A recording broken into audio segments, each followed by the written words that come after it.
I recently just got back from a trip to Iceland and I planned on trying to fill both of these sketchbooks.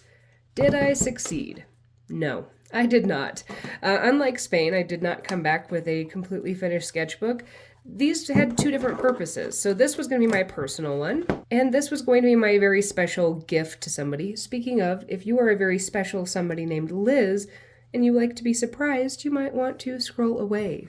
But this one is going to be a little memorabilia piece about the wedding I went to. I love the ones that have turned out so far, but I only made it to here in the sketchbook. So I've got a lot more work to do. Now for my own one, I started off kind of trying to almost do it the same way, where I did slightly different views of something. And then I was kind of trying to journal and document things. But then I realized that that's not how I love working in sketchbooks. This one is going to be more intentional than what a lot of my sketchbooks look like, but I had kind of forgotten about the fact that sometimes I just like to paint some random stuff. So that's what I want to focus on, using my pieces and my reference photos to just fill the rest of these in. The other thing is that since I didn't ever have access to like a disposable cup on the trip, I only painted with this. And so things took me a lot longer to do because I didn't just have access to lots of water, and that's how I like to paint. But now that I'm back home, I've got access to my favorite brush and I'll have access to lots of water. So let's paint something that's a little more free and doesn't take me so long to do.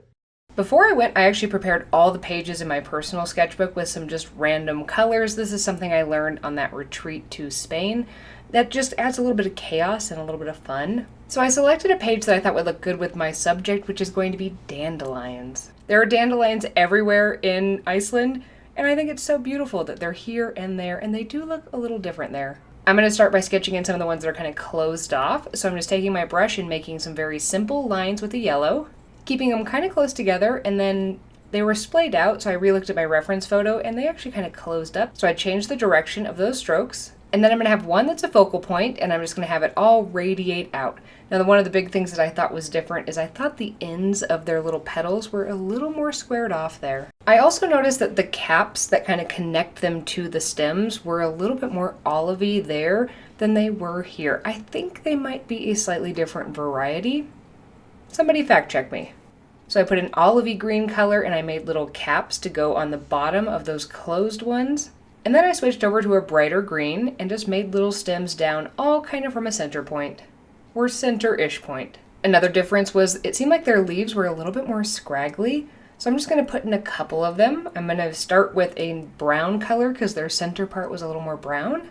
And then working with a variety of different bright green colors, I'm going to make kind of a thin leaf that has these scalloped edges that go all the way down, just switching between little color differences as I fill in these gaps. Then I made my main dandelion head dry because I wanted to add in another layer on top of it that would not bleed together. So I added a slightly darker yellow on top after it was dry. And then I dried everything again, and I took a look at this and I liked it, but I thought it was missing a little kind of sharpness and a little more contrast than what I had there, but I didn't want to do anything in the background. That also could have helped. So instead I grabbed those mechanical colored pencils that I took with me but didn't use that much because I thought it would be fun, and I just added a little more definition to the tops of some of these. And then I also brought in those slightly darker colors. I used a yellow and then I used a blue and a green just to add a little more contrast on some areas. And of course, I had to also grab the white gel pen to add in a couple more highlights, again, to just kind of create more depth to it, a little more. And overall, I really like this. I think it's very complimentary with that kind of random background that's in there.